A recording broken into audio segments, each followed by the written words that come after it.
Dobrý večer, vítame vás pri našom dnešnom prehlásení. Dneska tu mám špeciálneho hostia, pána Nosala. Je 31.10.2011 a niečo okolo 7:30 večer. Dneska sme obidvaja teda podpísali výpoveď. Včera. Áno, včera. No a chceli by sme teda akože niečo k tomu povedať, tak odozdávam slovo pánovi Nosalovi. Takže ja si berem to slovo teda. Konečne som sa dostal z tej skurvenej firmy. Vážne skurvenej firmy. A som rád, že som sa odišiel. Áno, budú mi chýbať ľudia ako tieto dve.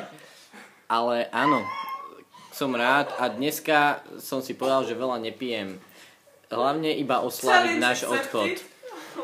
Ja by som sa teda chcel pripojiť k tomuto prehláseniu, ktoré pán Nosal tu predo mnou povedal. Tiež mi budú teda akože chýbať ľudia, ktorí tam boli. Ale myslím si, že dúfam, že nezomrem do zajtra a sem tam ich tam prídeme pozrieť. Aj s pánom Nosalom. A tiež by som teda chcel zdôraziť, že dneska vôbec trošku by sme chceli vypiť, ale veľmi zjemná.